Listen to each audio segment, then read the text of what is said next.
Why, hello there. I'm what they call a millennial. And we millennials, we love a lot of things. We like a fine glass of scotch. We like watching movies on Netflix. And more than anything else, we love to kill.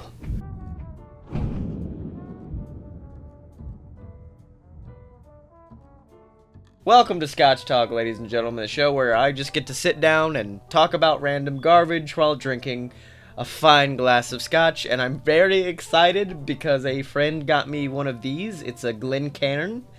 It is one of the most beautiful pieces of glassware I have ever owned in my entire life. And it's made specifically for drinking Scotch whiskey. The shape of it perfectly captures the vapors from the evaporating whiskey, so you can smell it better. I'm such a nerd, guys. I'm sorry. And I was resisting the thought to drink anything out of it until I got a chance to record a Scotch Talk with you guys. I actually don't even drink outside of this show. This is the only time during the week where I drink. It's awesome. And so now let's get into it. It really does do something for it. I don't know what it is. I don't know if it's the shape of the glass or what, but it really does affects the taste. I enjoy it. I'm also out of Highland Park, so that means it's going to be a while till I get to enjoy anything decent out of this again. So that's always fun. But yeah, I didn't want to be called a millennial for a very long time. I don't know why. I don't know if I was just like, oh, that's those 21 Pilots, hipster mustache-having trolls. I don't want to be a millennial. But the more I realize, the more I'm like, dude, you can't help it. A millennial is a certain time frame, and I was born to it, and I am a millennial. And the more I read people who consider themselves millennials and what they say, the more I realize that we are a generation of people who want to change the world, and clearly we've done it because every piece of mainstream media ever likes to say that we murdered things. And today I kind of want to break down a few of my favorites, whether it's true or not, and also why I think we've murdered it. Apparently we've killed chain restaurants, so like Buffalo Wild Wings and TGI Fridays and stuff like that. Even Buffalo Wild Wings' CEO came out and said millennial consumers are more attracted than their elders to cooking at home, ordering delivery from restaurants, and eating quickly in fast casual or quick serve restaurants. I mean, yeah, we like getting food fast. I don't know what else we can say there. We're fatty boom baddies. We like getting our food now. Or at least cooking it. That way we can know what's going into it.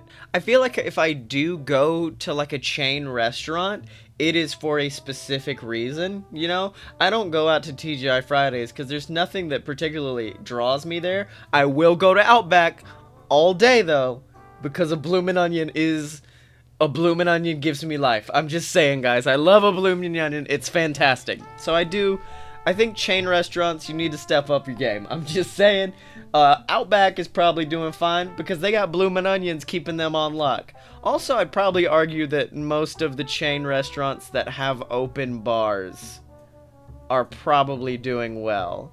The chain restaurants where they're just like, here, just come drink booze. They're probably doing well because we like to drink.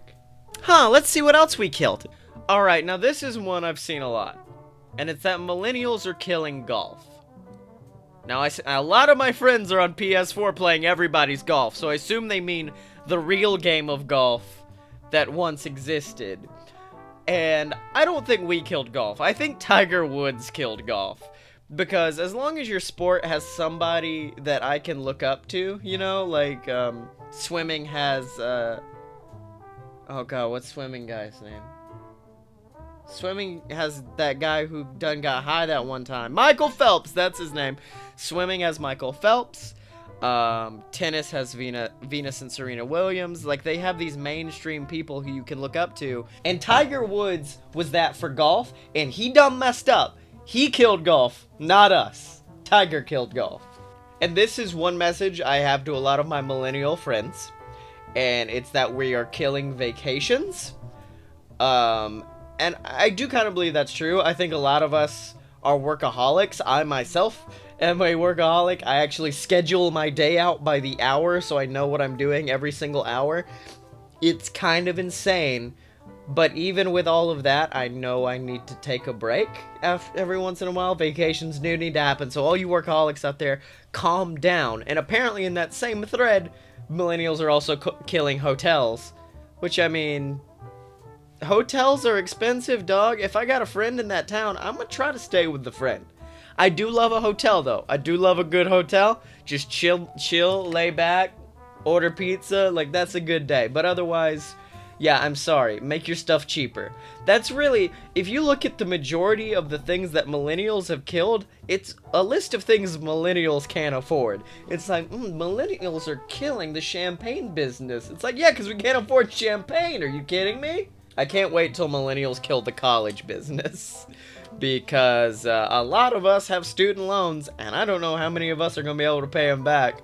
We gonna kill colleges, baby. You're next. You're next, college, I'm telling you. And this one's my favorite one. Millennials are killing relationships. Because apparently us millennials, we refuse to date. And with apps like Tinder and stuff like that, we don't go out and date. We just have these mini pseudo dates on our phone. Well, that ain't like what we used to do it. They're ruining the relationship scene. Apparently on this article, author Ali Hirsch, that's not a name to give a man who's in the middle of drinking scotch, said relationships and emotional commitments may be simply too much to expect from the want it right now generation. Okay. Firstly, we're not the want it right now generation. We are the, you've given us the internet. You've given us something that will give us whatever we want right now. So if you're saying, oh, how dare you, they expect everything right now, right now, right now. It's like, yeah, because we have something that gives us everything right now. But we're aware that not everything is going to come right now.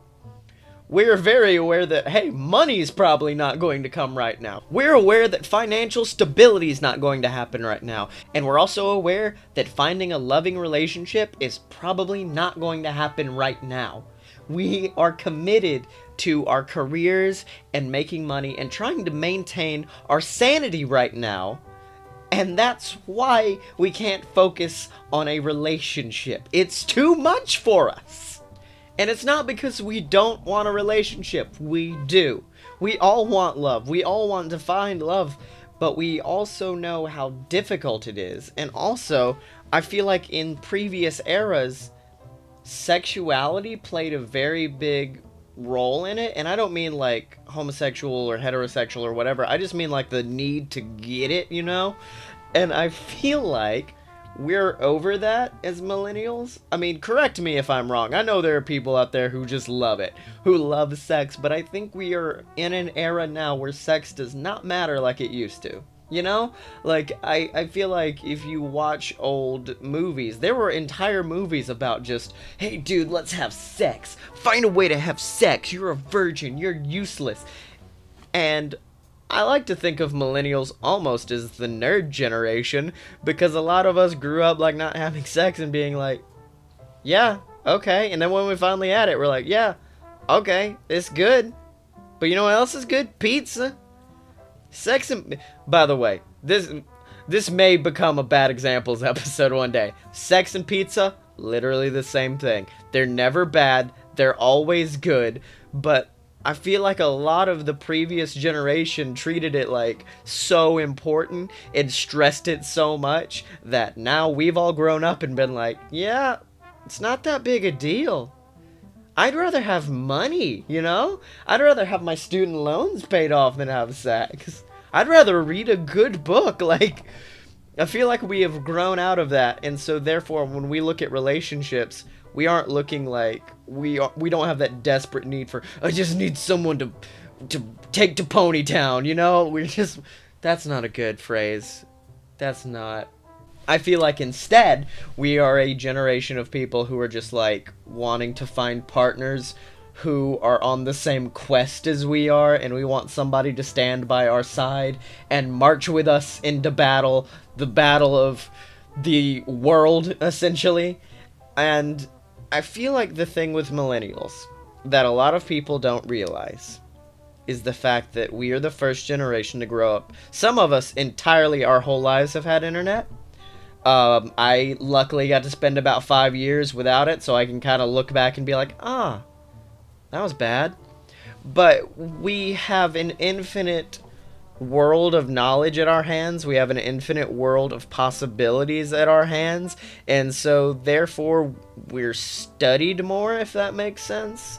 We pay attention to things more, and so therefore we react more. And not only that, with the internet, we have 1,000 opinions to choose from, and we decide whichever ones we want to have. And when you have an infinite amount of knowledge at your hands, when you have an infinite amount of possibilities at your hands, knowledge becomes worthless. We live in a generation where knowledge is worthless because we can figure it all out. We live in a generation where the important thing is art, where the important thing is creation, where the important thing is being yourself.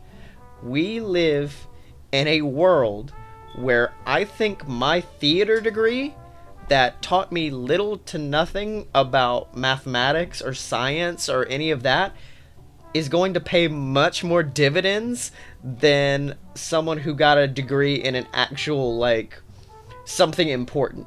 I feel like the fact that I went through training to be able to be safe in who I am and able to be kind of mentally stable, that's more important than knowledge, because I can go on the computer and figure out anything I want. So my advice to all of you millennials is find who you are, find the art that you love, find what's important to you, because knowledge is free.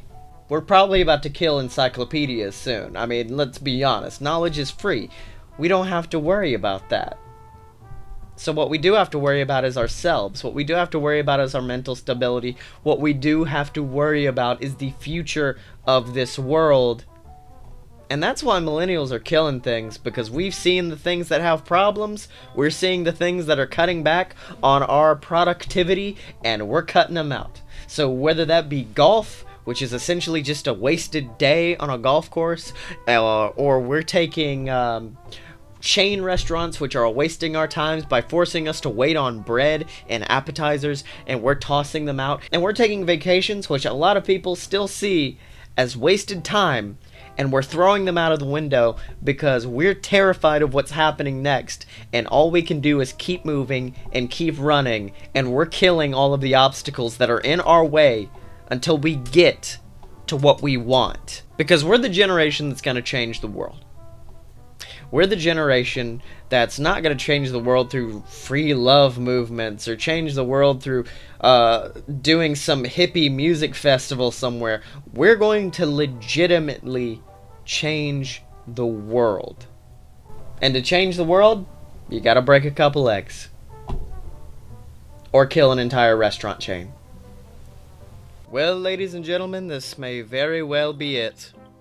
The very last episode of Scotch Talk for a while, because that is it. The Highland Park is empty, so if you want Scotch Talk to continue, donate over on patreon.com/BSNetwork, or just send me some scotch, buy merch off of our website, do whatever you can to help to keep Scotch Talk going. It's the most expensive show we have because Scotch.